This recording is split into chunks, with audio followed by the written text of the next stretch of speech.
दोस्तों एक ज़रूरी सूचना आपको देनी है। शाम को 8 बजे मैथमेटिक्स की लाइव क्लास चल रही है, उसे देखना मत भूलिएगा। वीडियो के डिस्क्रिप्शन में पूरे फोल्डर का लिंक दिया है, देख लीजिए। नमस्कार दोस्तों, आप सभी का स्वागत है। आज का जो इंडियन पॉलिटी का लेक्चर है वो लेक्चर नंबर 94 है। आज हम संविधान का एक नया चैप्टर शुरुआत करने जा रहे हैं। संविधान के भाग 19 में इसका जिक्र किया गया है। आर्टिकल 361 से लेकर 367 तक है। इस भाग का नाम है विविध प्रावधान या प्रकीर्ण इसे कहा जाता है। इंग्लिश में बोला जाए मिसलेनियस। कुछ महत्वपूर्ण आर्टिकल्स हैं जो आपके लिए जानना जरूरी हैं। तो चलिए एक एक करके शुरू करते हैं। सबसे पहला आर्टिकल 361 होगा, लेकिन ये लिस्ट देख लीजिए। इससे पहले जो है आपने संविधान का भाग 18 जिसमें इमरजेंसी के कुछ प्रोविज़न कर रखे हैं, आर्टिकल 352 से 360 तक वो आपने पढ़ लिया, जिसमें 3 प्रकार के जो आपातकाल थी। एक नेशनल इमरजेंसी, दूसरा राज्यों में जो प्रेसिडेंट रूल था वो, और तीसरा जो फाइनेंशियल इमरजेंसी थी वो आपने पढ़ लिया है। तो चलिए भाग 19 की ओर बढ़ते हैं। तो सबसे पहला आर्टिकल 361। आर्टिकल 361 के अंदर हमारे देश के राष्ट्रपति और राज्यों के राज्यपाल को कुछ संरक्षण प्रदान किया गया है। क्या संरक्षण प्रदान किया गया, चलिए देखते हैं। इसमें 4 क्लॉज हैं टोटल। एक एक करके आसान भाषा में लिखा हुआ, आपको समझ में आ जाएगा।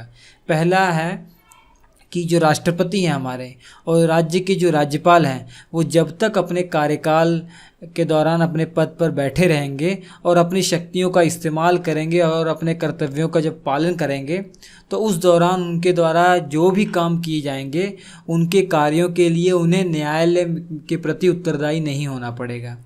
ऐसा नहीं कि राष्ट्रपति और राज्यपाल जो अपने कार्यकाल के दौरान अपने कर्तव्यों का निर्वहन करते हुए जो काम कर रहे हैं, उसके लिए उन पर कोई मुकदमा नहीं किया जा सकता। ठीक है, किसी न्यायालय के प्रति वो उत्तरदायी नहीं होंगे, ये कहने का मतलब है।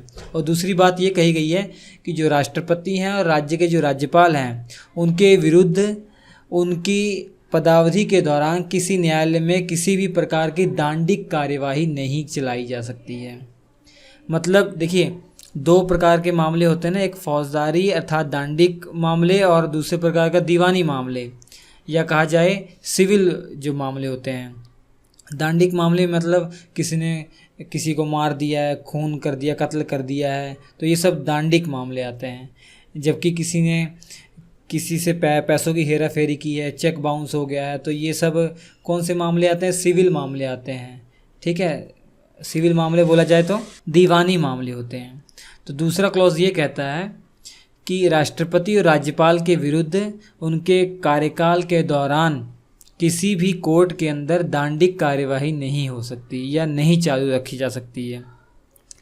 मान लीजिए राष्ट्रपति और जो राज्यपाल हैं, ये जब अपना इन्होंने पद नहीं संभाला था, अर्थात राष्ट्रपति और राज्यपाल बनने से पहले इनके ऊपर कोई केस चल रहा है जो दंडिक केस है, अर्थात जो क्रिमिनल केस इनके ऊपर चल रहा है, तब अगर ये राष्ट्रपति और राज्यपाल बन जाते हैं तो वो केस को रोक दिया जाएगा। जब तक इनका कार्यकाल चलेगा तो उन पर वो केस नहीं चलाया जाएगा, वो मुकदमा रोक दिया जाएगा। जब ये अपना कार्यकाल पूरा कर लेंगे उसके बाद चलाया जा सकता है, लेकिन इनके कार्यकाल के दौरान नहीं चलाया जा सकता।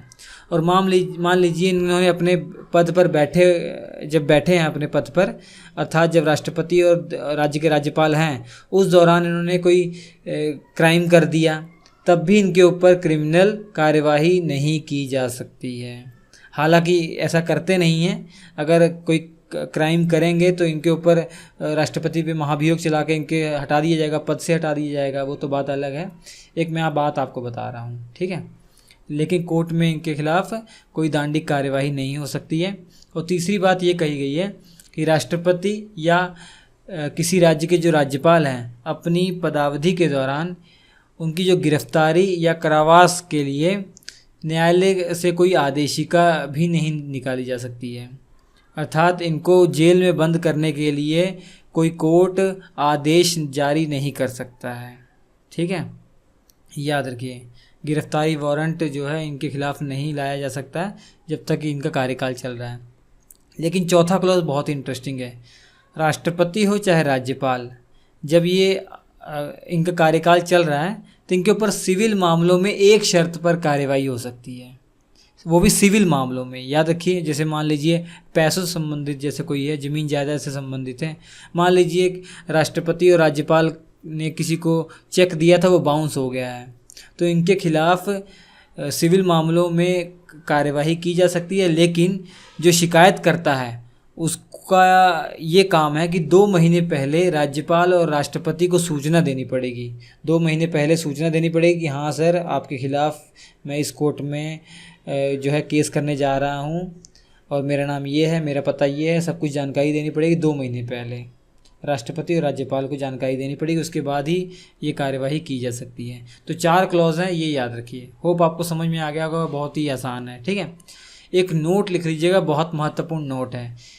भले ही राष्ट्रपति और राज्यपाल के दौरान जो काम किए जा रहा है उनके कार्यकाल के दौरान, उसके लिए किसी भी न्यायालय के प्रति वो उत्तरदायी नहीं है, लेकिन उनके कामों की न्यायिक समीक्षा की जा सकती है।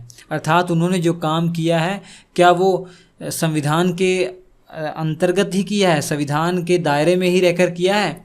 अगर उन्होंने संविधानिक तौर पर उन्होंने कोई काम नहीं किया होगा तो उनके द्वारा जो काम किया गया होगा उस काम को समाप्त कर दिया जाएगा। मान लीजिए उन्होंने कोई कानून पास किया है और वो संवैधानिक नहीं है तो उसे समाप्त कर दिया जाएगा कोर्ट के द्वारा, लेकिन इसके लिए उनको दंड नहीं दिया जाएगा, ये तो आप जानते ही हैं।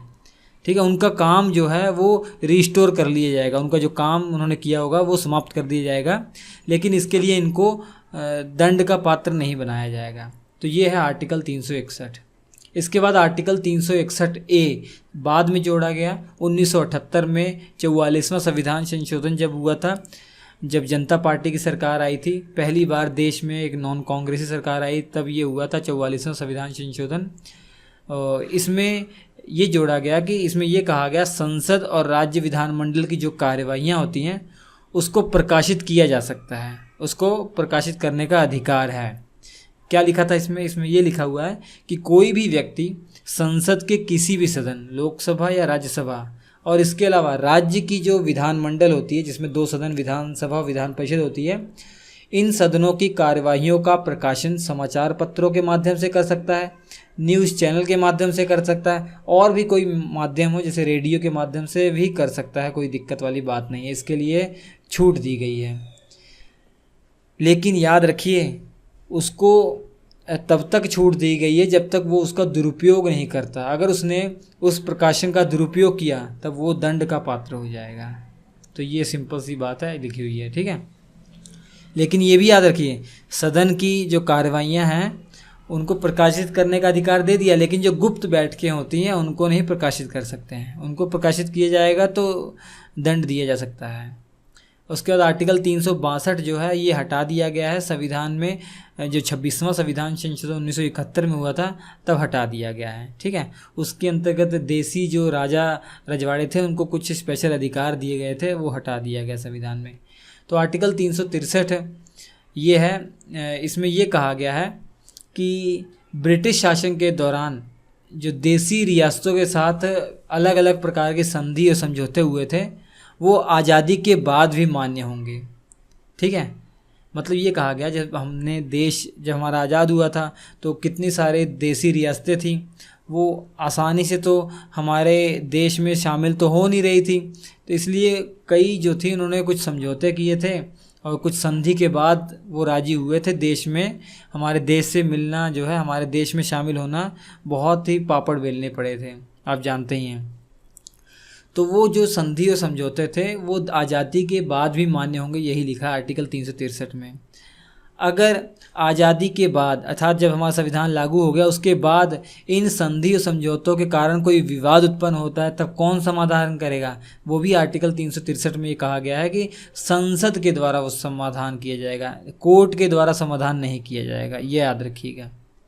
जो ब्रिटिश शासन के दौरान जो देसी रियासतें हमारे देश में शामिल हुई थी तो उन्होंने कुछ समझौते हमसे किए थे, कुछ संधियाँ की थी, तो उसके बाद ही वो शामिल हुए थे। वो संधि और समझौते देश की आज़ादी के बाद भी लागू होंगे। जब हमारा संविधान 1950 में लागू हुआ उसके बाद अगर कोई विवाद उत्पन्न होता है उन संधि समझौतों से तो उस विवाद का निपटारा कोर्ट नहीं करेगी, कौन करेगा? संसद करेगी। ठीक है, याद रखिए आर्टिकल 363 ये है। उसके बाद आर्टिकल 363A, इसे 26वां संविधान संशोधन 1971 के द्वारा जोड़ा गया। इसमें ये कहा गया कि जो रियासत के जो राजा रजवाड़े थे, इन्हें हमने बहुत प्रकार के निजी अधिकार दे रखे थे, कुछ विशेष अधिकार दे रखे थे। अब से हम उनको ये अधिकार नहीं दे सकते, अब उनको जो अधिकार दिए गए उनको अब समाप्त किए जाते हैं। तो ये आर्टिकल 363A के माध्यम से ये कह दिया गया, ये जोड़ दिया गया। ठीक है, अब देखिए बहुत महत्वपूर्ण आर्टिकल है आर्टिकल 364। आर्टिकल 364 जो है वो जो मेजर पोर्ट्स हैं, जो बंदरगाह हैं और इसके अलावा जो एरोड्रोम हैं उनके बारे में है।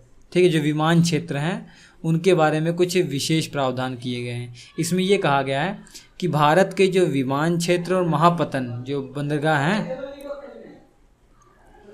उनका प्रयोग किस संबंध में कब किया जाएगा, ये सारी शक्तियां जो है राष्ट्रपति को दी जाती हैं।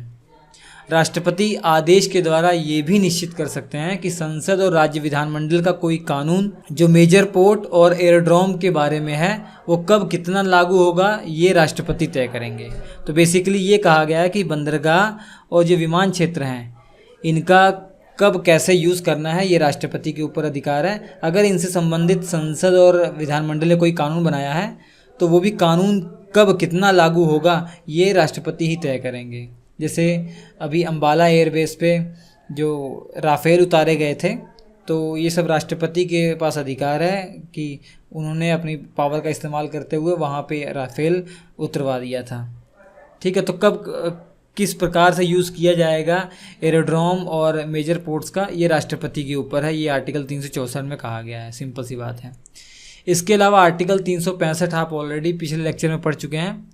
इसमें कुछ नहीं कहा, इसमें यही लिखा हुआ था कि अगर केंद्र जो है केंद्र के निर्देशों का पालन राज्य नहीं करती है तो राष्ट्रपति ये मान सकते हैं कि जो वहाँ की राज्य सरकार है वो संविधान के अनुसार काम नहीं कर रही है।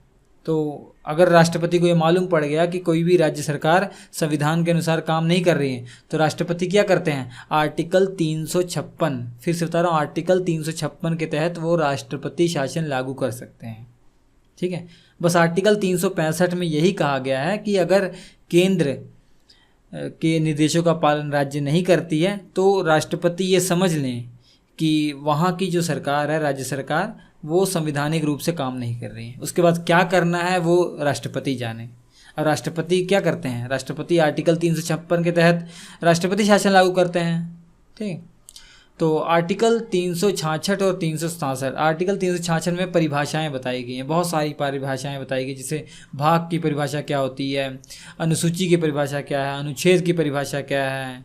ठीक है, तो और यही सब परिभाषाएं जो हैं बताई गई हैं इसमें। और इसके अलावा आर्टिकल 367 जो है वो संविधान की व्याख्या से संबंधित हैं। तो ये टोटल थे विविध प्रावधान जो कि संविधान के भाग 19 में बताए गए हैं। तो होप आपको अच्छा लगा होगा लेक्चर। कैसा लगा बताइएगा, अच्छा लगा लाइक कीजिएगा और स्क्रीन पे 4 लेक्चर जो आ रहे हैं देख लीजिएगा। हम आपसे मिलते हैं अगले एपिसोड में, तब तक नमस्कार।